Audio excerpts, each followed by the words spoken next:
go. Flight Plan is back. Tim McMaster here along with Zach Rosenblatt. The Jets season over and really wrapped up as well as it could have in week 18, with the Jets moving up to the number 2 pick in the draft, the Colts pick becoming the 16th pick in the draft. So a lot to look forward to as we move into draft season. We're going to get into that. Aaron, Glenn, Darren Mougey had their end of the year news conference today. We're going to talk about that and react to it. And we'll get into the draft a little bit. As I said, I'm Tim McMaster. He's Zach Rosenblatt.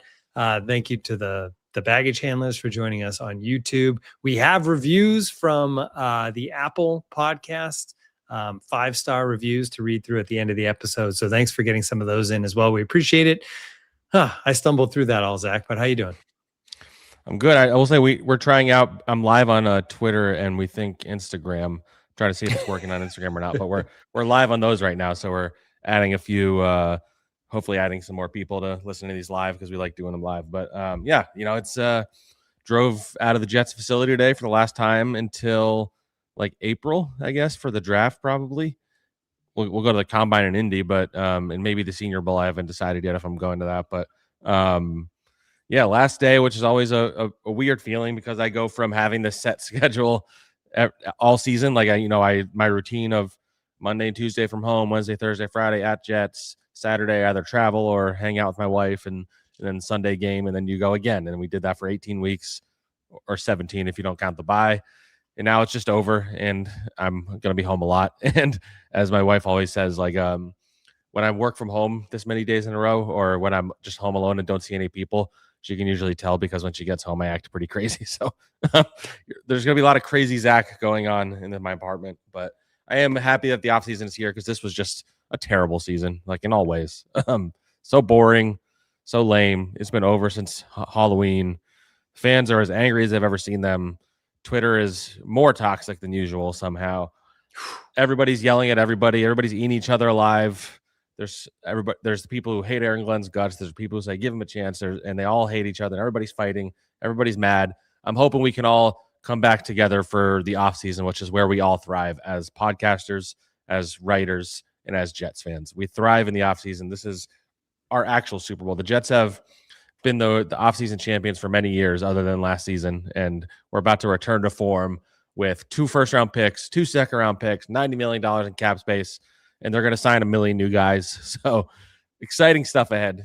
And we can pretend that this last season didn't happen because I'm ready to move on from it. I'm tired of writing the same stories because it's just gotten hard to write anything but what's been happening. Aaron Glenn's rolling it, Steve Wilkes, all this crazy stats that are the worst ever.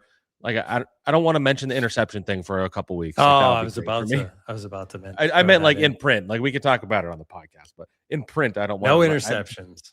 First team. I'm tired of writing about that crap. So it is kind of an exciting moment because when you do look at the offseason, you mentioned the picks, the 2 first rounders, the 2 second rounders, all the money. Like there is really a chance here to completely change this roster. And obviously it needs to be completely changed based on a team winning 3 games this year. So yeah, time to win the offseason. Let's get into the news conferences today. Aaron Glenn, Darren Mougey, some of the highlights from that. You were there, Zach. First, the blame game. We might as well start there because obviously in a situation like this, when a team has such a bad season and you have this end of the year chance for the media to grill the front office and coach, a lot of the questions are what went wrong. And Aaron Glenn took responsibility, but neither of them really had an explanation of what went wrong in their eyes. Yeah, I mean, look, I'm not gonna do the thing where we criticize like a press conference because it's so overdone, especially this season because of Aaron Glenn. But the reality is they have not actually pinpointed any of the things that went wrong. They just say Glenn in particular, like it's just like broad, like we need to be better. I need to be better. Okay, what do you need to be better at? What went wrong with Justin Fields? Oh, it's not just one player. What went wrong with the defense? Oh, I'm not going to blame Steve Wilkes. Well, they fired him, so you did blame him a little bit. You already blamed him, yeah. Like it's they just like I don't know. They said a lot about how we're evaluating the next few days, but after those next few days, it's not like they're going to check back with us and tell us what they evaluated. So, I mean, as people who watch this team enough, both fans and media and I just lost my train of thought. Oh yeah, we know what's wrong with this team. Like it's not that hard to figure out. Like at least the on field, the coaching, the things they did poorly, the players that weren't good enough, the free agent signings that didn't work. Like we can all pinpoint that. For whatever reason, the Jets don't want to like address that directly, which they don't have to.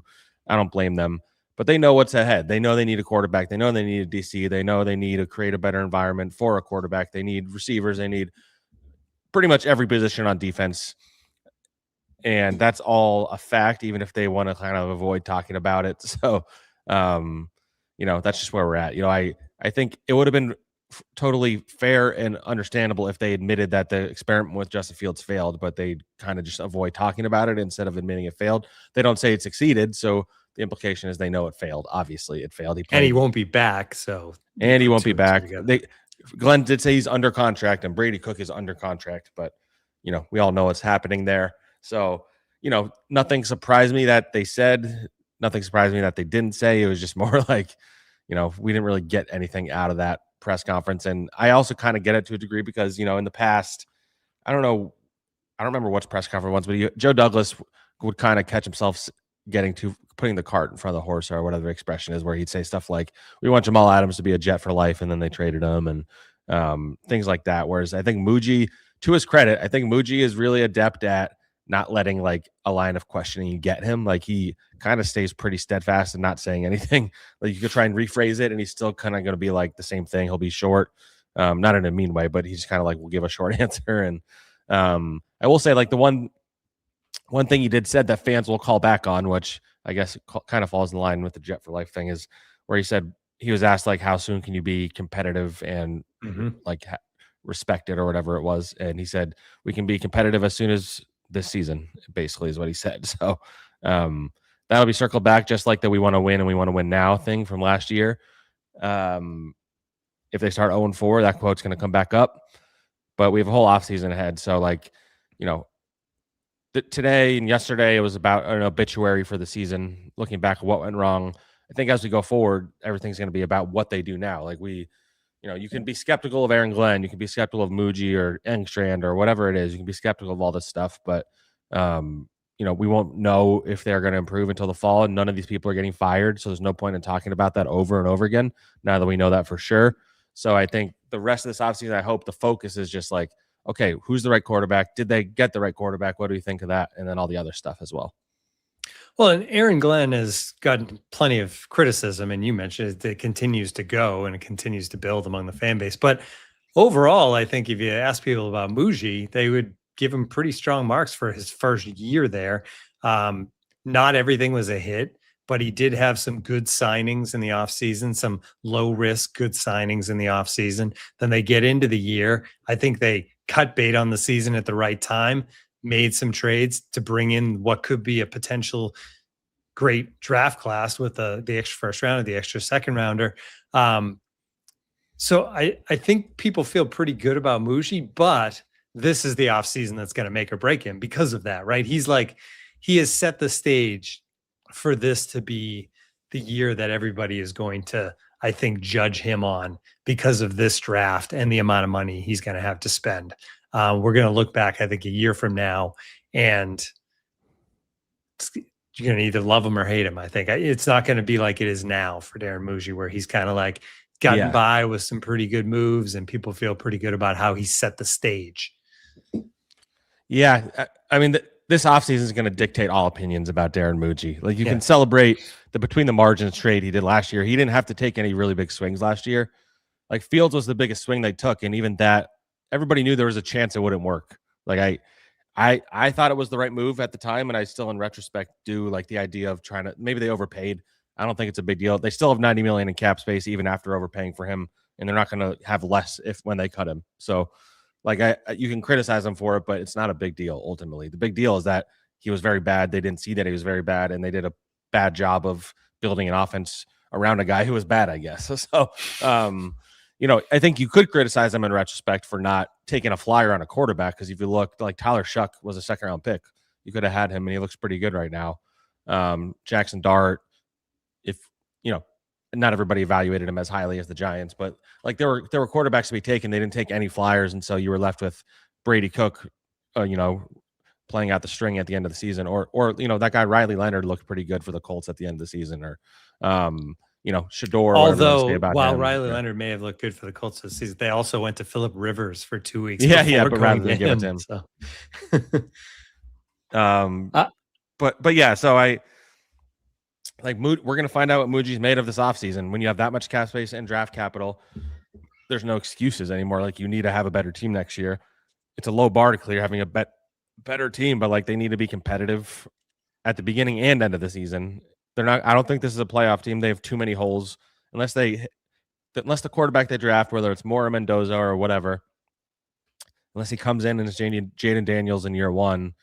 Like, I just don't see this being a team that competes for the playoffs. So, but you need to win more games, and you need to be more competitive at the end of the season. And if not, then you're going to find a situation where these guys are either going to be fired or their seats are going to be very hot, especially the coach, I think. So a lot of pressure ahead. And also, it should be said that we're talking a lot about Mougey. At the end of the day, Aaron Glenn approves and pushes for every decision that happens. Like, so while I think we have a tendency to give Mougey all the credit, it is conversations between Glenn. Oh, see, Lou was just saying what I'm covering. I actually didn't see that comment. Yeah, like Aaron Glenn, like Darren Mougey's the one that went out and found Juwan Briggs and went out and made the trade for Harrison Phillips and Jarvis Brownlee. But the way they process, at least the way Aaron Glenn explained it recently, is Mougey will come to him with a potential addition. They'll sit down and discuss it, and then they'll decide what they're doing. AKA Aaron Glenn will give the stamp of approval or not. So like, they don't trade away Sauce Gardner and Quentin Williams unless Aaron Glenn is game for it. I don't know if Aaron Glenn like pushed him to shop them. I doubt that, but I do think that it's more collaborative than maybe we give them credit for. But still, at the end of the day, like, Mougey's the one seeking out this talent. So is his pro personnel staff and the draft staff. And the draft, I think Aaron Glenn was running that draft room last year, which is pretty unique for a head coach, especially first year. So if you like Membo, I think, Glenn deserves credit for that. If you like AZ Thomas, Glenn deserves credit for that. So it is a collaboration, but I do think the scapegoat, it's easier to scapegoat the coach because he has his hand in more things. And so, the on-field product in particular. So if they're this bad again next year, but it feels like they have a good core of talent, then it's the kind of situation you see with the Giants where Shane was brought back despite how terrible they were, and Daboll was fired. But, that's a down the line thing. Like, I don't know what's going to happen this season, but I if it goes terribly again, I lean more towards the coach leaving than the GM right away, I would say. Mougey was asked about the money, and he said he expects to be aggressive but calculated, which is exactly what you kind of said about Mougey answers. There's not much there, but that's what he said. All right. Another thing that came up, obviously, is the quarterback position, but specifically here, because we'll get into the draft a little bit later, the infrastructure in order to have a successful young quarterback. And they both said they're confident in this organization building that infrastructure. Zach, the offensive line's already there. So they're a step ahead of what like Joe Douglas was trying to do initially for Sam Darnold and then for Zach, like when the O-line just couldn't be put together. They have a decent O-line that you would think with another year together will be even better next year. So is it fair for them to be confident for an organization that has had so much trouble developing a quarterback, for them to be confident that they can now do that and put the pieces around it to make it successful? Yeah, I mean, that's the big question. It was a question at the press conference today. I think this is a better situation. I think I'm going to do a story in this either this week or coming up, like how this compares to the situation they had for Sam Darnold and the one they had for Zach Wilson, because those are the comparison points here. Offensive line, I can confidently say is better than those two as they were going. I do think we're maybe overrating the offensive line a little bit. I think it's a solid group. I don't think it's a great group. I think they were average. I think they had some bad games. They had some good ones. Like I know PFF is not like the end all be all, but I don't think the grades were great for a couple of those guys. I think you feel really good about Membo. I think you feel really good about Olufashinu. I feel better about Joe Tittman this year. Josh Myers is whatever he is. Like, I think you can get by with him. I think you could probably upgrade that. And then AVT, I think, is the best case scenario at left guard. And I think that's just a solid offensive line. And so you have that. I think Mougey, the way they talked, and they kind of tried to avoid talking about it directly, but I still get the impression they're going to franchise tag Breece Hall. So you have a solid running back. You have a number one receiver in Garrett Wilson if he's healthy. I don't think you can bank on any of the other guys. AD Mitchell is intriguing, but I don't think you can go in next year with him as the number two. So you go and get a number 2 receiver in the draft and or free agency. Mason Taylor gets healthy. Hopefully he's better in year 2. Like, he was a little inconsistent, but he was also banged up a lot in a terrible quarterback situation. But yeah, so that's like a solid across the board group. I wouldn't say it's an amazing supporting cast, but it's a solid supporting cast.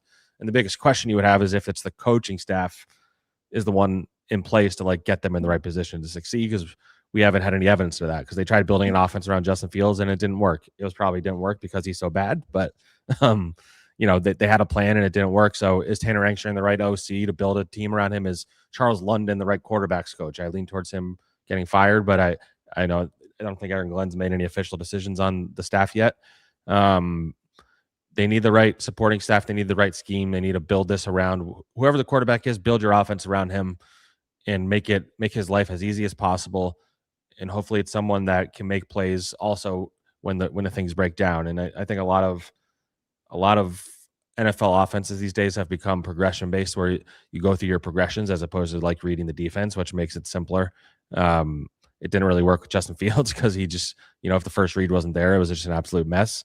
I feel better about Mendoza and Dante Moore in theory in those scenarios, or, in some of these veterans we've talked about. But yeah, they have questions to answer about building this. And I think they should just load up even more. Okay, you bring back Breece Hall. I still think they should get another running back. Like, Braylon Allen was really hurt last year. Isaiah Davis was solid, but I don't think he's shown enough where you can say, if Breece goes down, do we trust these guys?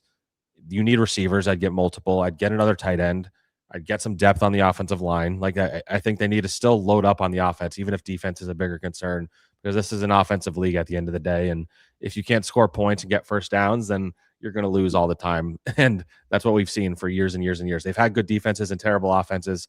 I would love to see the opposite for once. Like, I would love to, if you're going to have one side only be good, I would love it to be offense, because that'd be a lot more fun. So if they're going to lose games 35-30 or something, that'd be a lot more fun than the ones that we've seen. So I hope they figure it out and get the right things in place. But again, it's all kind of an unknown. Like, one thing that I thought was interesting from this, I am ranting a little bit, but one thing I thought that was interesting from this press conference today is that they both kind of alluded to their confidence going into next year is that this first year they didn't have any experience and now they have it.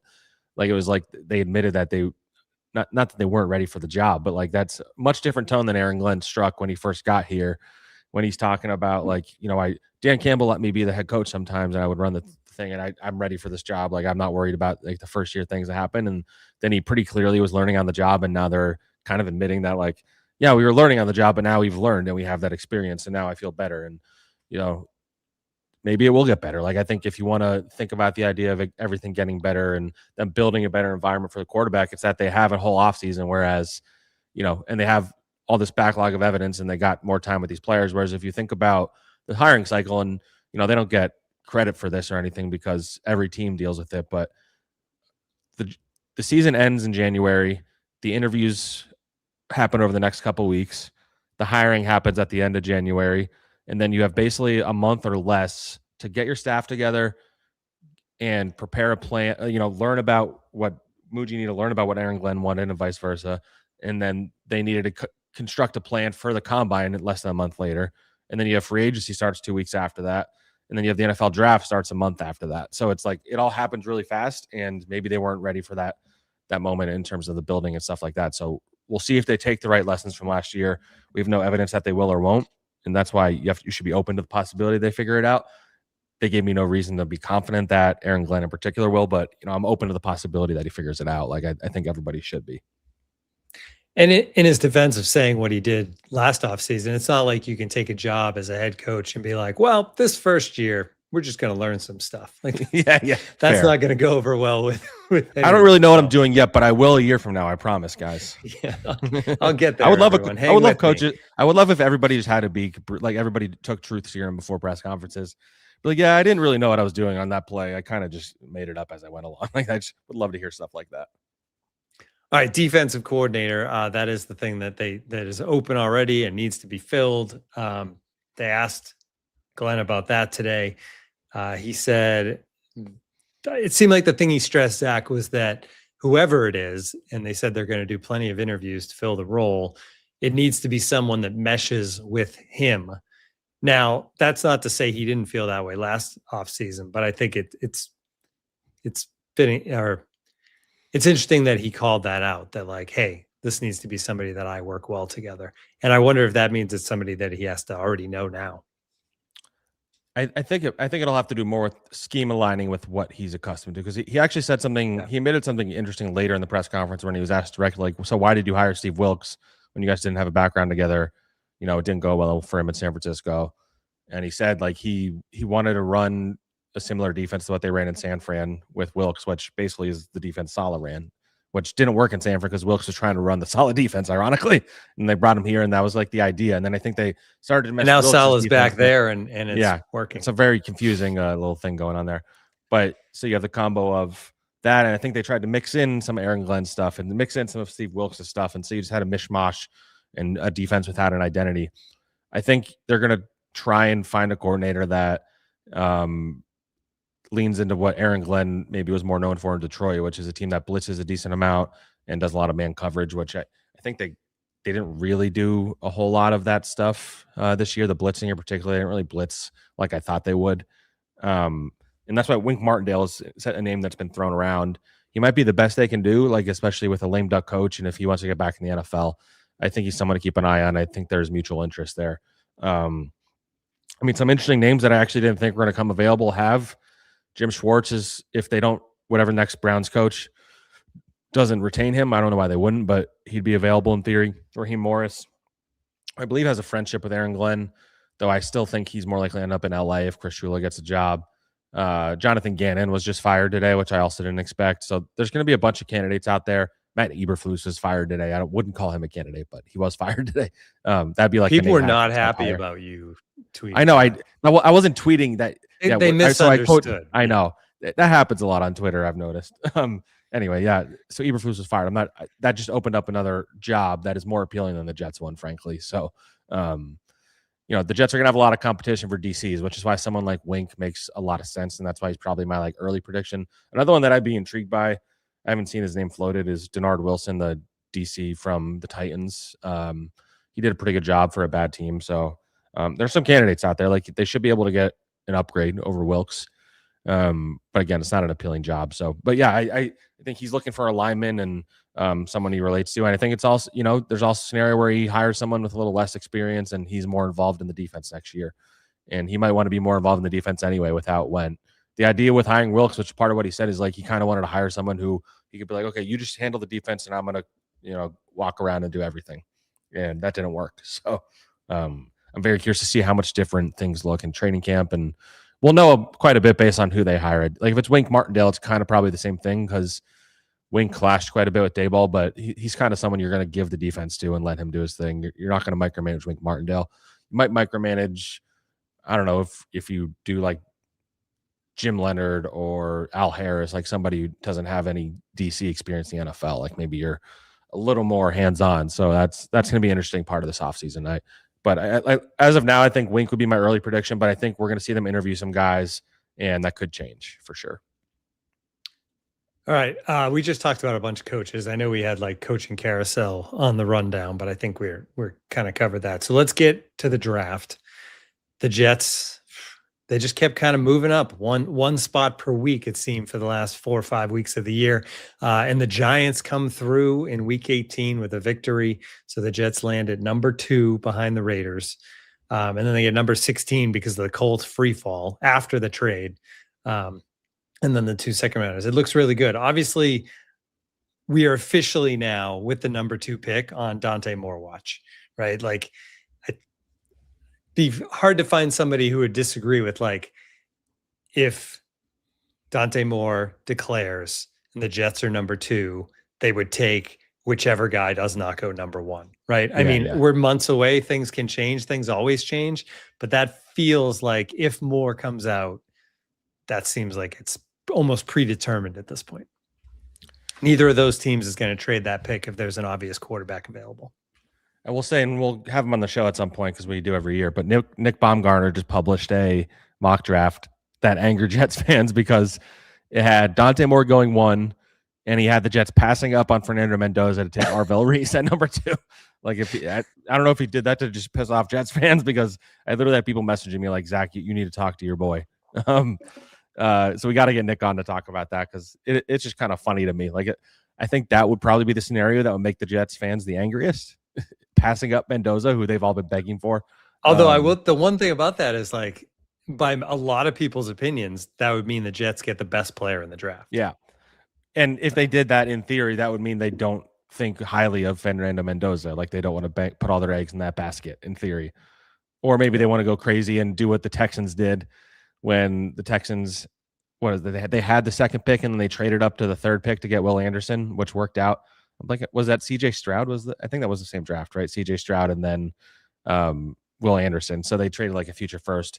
That would be pretty badass if you could get Arvell Reese and Fernando Mendoza. But outside of that, like I don't see any way that there's not like, storming of the castle at Florham Park if they pass up Fernando Mendoza. Like every Jets fan has just like lined. They disagree on Dante Moore, I've noticed, but everybody is aligned on Fernando Mendoza. So well, the fun thing is we're going to see them on Friday night. Head to head. And actually, Mougey actually had a quote about that. He's like, there's still a couple games to be played, and that's going to be, I forget what the exact line was, but basically that's very important, which I thought it was notable. At least it's obvious, but they're clearly watching those games, and I think how those guys do in those games is going to play a factor in how the Jets feel about them, because how you play against number one teams with NFL caliber players is important, and number two, how you perform in these high stressful big moments is definitely an indicator of how you're going to look in the NFL, I think, and the way you operate in that system and stuff. And I think Dante Moore, it seemed like there were some mixed reviews on his game last week against Texas Tech. That's a very good defense. That was the best defense in college football. Yeah. So I don't think he like blew the top off or anything. I don't think he walked away from that game saying, oh, he's going to be an absolute superstar. I didn't watch the game from start to finish, so I can't really comment deeply on it. We'll have to get somebody on for that. But it seemed like he handled himself well, but also like he didn't he didn't look like a superstar, I don't think, in that game necessarily. So I'm curious to see how he responds in this next game. I think that'll be big for him. Mendoza, I think he's kind of shown enough at this point, but if he can keep doing what he's doing, then I mean, Indiana is like one of the most shocking stories I can remember, because man, my whole life, Indiana football is just awful. Like it was kind of one of the joke teams that you just kind of reference or forget that had a football team. So I'm curious to see how that goes. I guess there's not really any other quarterbacks that are. Oh no, actually, there's another one that Jets fans have become really big on right now. It's Trinidad Chambliss from Ole Miss. He's an interesting one because he said this weekend. He said if he's granted a fifth year by the NCAA, he's agreed to terms with Ole Miss, which is wild now that we have to say those words. Agreed to terms with the college team to go back and play. So it's really up to the NCAA if he's going to be available. Yeah. He kind of blew up because he had a great game that day. He's an athletic guy who can make plays on the move, make plays when things break down. Again, he's someone I haven't watched enough of to fully comment on. It seems the reviews on him draft-wise are very mixed. Like I tweeted something like if he ends up in the draft, he'd be an intriguing day 2 guy. And I had people both flipping out for suggesting he's not a first-round pick, and people saying I wouldn't take him in the second round either. Like he's day 3, so he seems like one of those conflicting reports. I don't think Dane Brugler is like crazy high on him is the impression I get. I think he has him as like a day 2-3 range guy. And I think that's kind of the reaction I've seen. That was before that game though, I think, or like without diving into that game. So I don't know, like the idea of him, whether it's a late first or in the second round, if he's in the draft, like you take an Arvell Reese too, if Dante Moore isn't in the draft and you take a flyer on somebody like him, like I'd be intrigued by that. But at the end of the day, Dante Moore's decision is the most important thing the Jets will have heard in a long time. And there's Simpson. We didn't mention Simpson either, which would be. It seems like 16 is a legitimate, I don't know, spot for him at this point. But he did not look great. He had a rough last.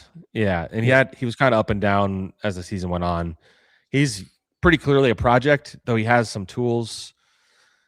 I'd be scared to bank everything on him, but yeah, if he's the second first, you feel a little better about it, I guess. Because I do kind of lean towards them needing to take a quarterback this year, or at least investing in somebody notable veteran wise. But like, I don't believe in the kick the bucket down for a staff that might not be here a year from now. Like for the Jets as an organization, maybe waiting is the right move, but like the GM and coach are running things. So I lean towards them getting somebody. So, it's we're going to find out in the next couple weeks. I forget when the deadline is. I think it's towards the end of I think it's like a week or two after the college football championship. If the guy plays in it, where he has to decide by. And it seems like with each passing day, there's different reports about Dante Moore's intentions. And now you're seeing all the stuff like from Tom McShay. You and I were talking about this a little before the pod. Tom McShay saying stuff about, he should call the Raiders and see if they're going to draft him first, because if not, he should go back to school and avoid playing for the Jets, essentially. And because the Raiders are just a model organization. Yeah, which is why it's a ridiculous statement. Among others, like the NIL thing, I think it's become overblown a little bit. Like if you know for sure you're the number 2 overall pick, you're getting more money in the NFL than from NIL. I think the most a quarterback makes is like $6 million.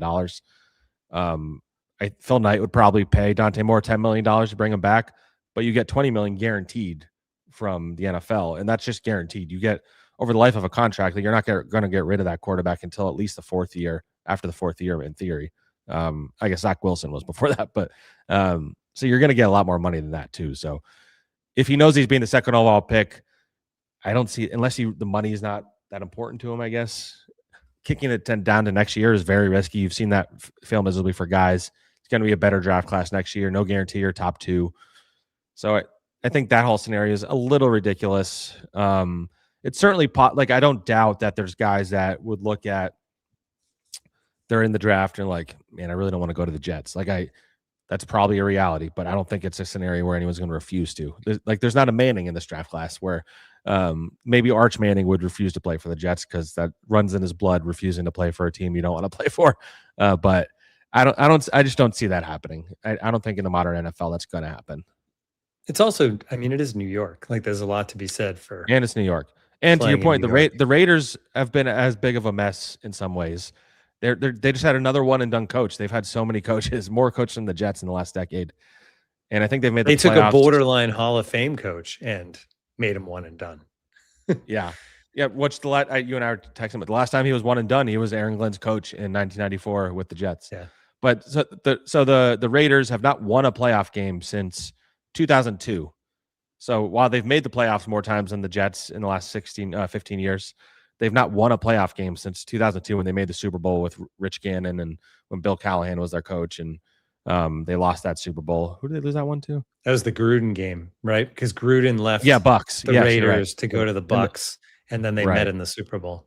Right. Yes. So, the Raiders are as dysfunctional as any organization, and you don't know who's running things over there with Brady and all that stuff. So, so the idea that, are the Jets the biggest losers in the NFL in the last decade? Absolutely.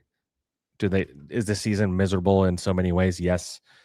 But I don't think it's still an NFL team. It's still in the New York market. And if a quarterback comes to the Jets and is good, he's going to be the most famous person in town. This fan base is so I'm convinced it's going to be like when the Knicks became good finally a couple years ago. Be Joe Namath. I think he'd be the most popular guy around here. Even with the Yankees here and the Giants, I legitimately think if a Jets quarterback is a superstar, it's going to be a level of fame. We kind of saw it with Rodgers to a degree, but he was already famous when he got here. So I'd be fascinated by that happening, and I'd love for it to happen because I've watched a lot of shitty quarterback play. So Friday night, I think that game's at 7:30. It's earlier than 8 o'clock. Anyway, it'll be Mendoza. They played once already this year, Oregon and Indiana. Indiana won it at Oregon. I think it was 30-20. I looked at the numbers. Moore threw 2 picks in that game. Mendoza had a touchdown and a pick. Neither of them was great at that point. It was a huge game early in the season in the Big Ten. Yeah. So it'd be interesting to see how they progressed and how they play in this one, because we've talked a lot about Moore's lack of experience, and he's played twice as many games now as he had at that point. So we'll see how that goes. All right. Should we look at the picks? Picks are getting interesting. We're heading into the playoffs, and we have a new leader, Quattro02, and it's coming off a huge week. He had 8 of 10 right, which is one of the best weeks of the year. Zach, good job by you. 7 good right, week. 7 out of 10 to move back into 15th. But he's got a 2-game lead as we head into the playoffs. The games dwindle now. Obviously, only 6 games to pick this week. Then it'll be 4, and then 2, and then 1. So that is a significant lead. Should we look at the actual games? I think I already did my picks here. So you can look at mine, Zach, but Rams at Panthers. Panthers are not a playoff team. Plus 10. Yeah. I don't think that's enough. I think the Rams can name the score in that one, even though it's at Carolina. Yeah. Buffalo Jacksonville is interesting. I just keep thinking Buffalo is going to figure it out. I know. I'm so convinced of that too, that like I could totally see Jacksonville winning, and Jacksonville has been kind of doubted all season. I don't know. It just feels like if it was ever going to happen for Josh Allen, it has to be now. Like Lamar Jackson and Patrick Mahomes are not in the playoffs. This is the most wide open the NFL playoffs has ever been in my mind. Like you could convince me almost any of these teams besides like the Panthers or I don't think the 49ers really have a shot. The Packers because of the Packers are kind of that's weak, about it. And the Chargers, because they're also they have like a terrible offensive line. Like those are the only 4 teams. And the Steelers. Okay, so like 5 teams, but like I don't think the Steelers would. But the point being, like usually it's like 2 or 3 teams are like, all right, it's going to be probably the Eagles or the Chiefs or the Ravens or something like that. Or I mean, most years you're assuming it's the Chiefs and then whoever wins in the NFC. The Chiefs are out of it. The Ravens are out of it. Like I don't know. Like the Texans were hot for a while. They haven't looked as good the last couple weeks. The Eagles are the weirdest team in the NFL, but also maybe the most talented. Like the Bears have no business winning as many games as they did, but they did. So like it's just like all the Patriots, like everybody's, oh, they didn't play anybody good. Well, they still beat everybody they played. And so then you have the Bills and the Jaguars, who I think I could see either of these teams coming out of the AFC. Like that's literally how wide open I think it is. So I don't know. Like I think if I'm predicting, if we're gonna sit here and like put our feet down and predict the Super Bowl, I think I would go with Bills versus maybe either Bills versus Seahawks or Eagles, but I'll say Bills Eagles. I'll say the Eagles figure it out in the playoffs. I'll say Bills. And I'm taking the Niners to beat the Eagles now. I just think the Eagles season just goes down. I know that's the thing. The Eagles could very easily get killed in the first round, or they could make it to the Super Bowl. Like it could be so many different directions. I just think talent wise, their defense is so good, and they have the horses on offense that they can just figure it out. They haven't figured it out yet, which is bad. But Sam Darnold in the Super Bowl. Can you imagine? I know. I there's a part of me that wants to switch my pick, but I'll stick with it for now. But the Seahawks are good, man. Like they're really good. If I was impressed. I thought the Niners would take care of them last week. I mean, it was an ugly, terrible game, but yeah. If Darnold can get over his like, important game itis, like they have a shot because their defense is legit. So, and JSN is like the best receiver in the NFL. The Jets didn't want to draft him, by the way. They picked Will McDonald that year. Not to, reopen that wound, but does not age very well in retrospect. All right, let's read some reviews before we say goodbye. We want to thank everybody for the reviews on Apple. Some fun ones. We'll just zip through these. Some of them are just nice. Some of them are good. But thank you everybody that did that. Obviously, it helps us reviews everywhere and sharing the pod. T. Jones says, there isn't a lot to be hopeful about with this team, but the guys managed to provide news and analysis in a fun tone that doesn't pile on. They could use a cough button for Zach's post-nasal snorts. Amen. Then Flight 0077, Jets stink, but fun show. Great show. Really enjoy Tim and Zach's insights into the Jets. Hopefully one day the Jets will be good and we can talk about how fun the team is. Until then, it's wheels up and take off into another losing season. Sluggo 1982 says, I'm a big fan. Appreciate the analysis without being demeaning. Appreciate that. Danny D 88 miles per hour says, still listen, even though the Jets are awful. Chris Witz, my go-to Jets podcast. Even been a listener since the Can't Wait days, and I think they're only getting better. Zach's very plugged in with the franchise, so you really get some behind-the-scenes info, and his guesses tend to come true at an impressive rate. I never miss an episode. That was a really good review. Thank you, guys. Yeah, there you go. SN Adam 89 says, Tim and Zach are awesome. Listen to every single podcast, and it truly helps with the regular suffering the Jets put me through. I'm a Jets fan born and raised in California. Don't ask me why. Also, Tim sounds exactly like my stepdad. Okay. Sounds like something personal you got to deal with. Not sure why that makes it. I don't know why I didn't deduct a star for that. And then finally, TV Expert 1993. Tim and Zach are awesome and have been excellent additions to the Badlands crew. We're happy to be a part of the Badlands team. A must-listen pod every week. So there you go. Those are all the around the holidays reviews.